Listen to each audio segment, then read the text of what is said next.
Il n'y a pas que l'aspect financier dans nos revendications, il y a aussi l'aspect conditions de travail. Les conditions de travail sur ce site-là, pour ma part, se sont dégradées.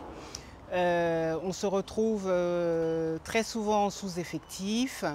Je suis secrétaire sur ce site-là, on se retrouve des fois à 4 secrétaires pour faire tourner un site sur une amplitude horaire de 6h, 18h. Avec une occupation 6 jours sur 7, c'est quand même un peu lourd à porter. On finit par ne plus avoir de vie privée. Il y a eu l'inflation, les salaires n'ont pas augmenté. Comme tout le monde, on fait des courses, on a des enfants, on a une famille, on a un loyer. Donc à la fin du mois, même avant la fin du mois, on n'a plus de salaire, du mois, on n'a plus rien, quoi. Donc il faut qu'on calcule comment est-ce qu'on fait, qu'est-ce qu'on fait. J'estime que quand même qu'on donne, qu'on bosse, on est quand même assez assidus professionnels. Quand il y a eu le Covid, on était là. Quand il y a eu le CHU qui a brûlé, on a fait appel à nous, on était là.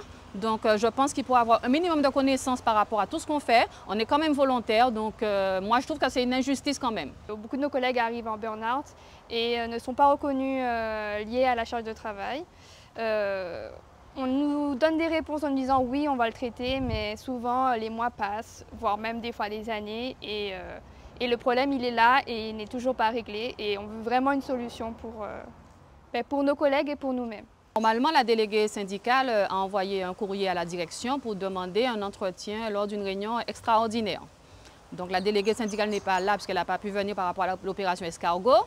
Donc on attend la réponse de la direction pour avoir une discussion sociale, une communication sociale.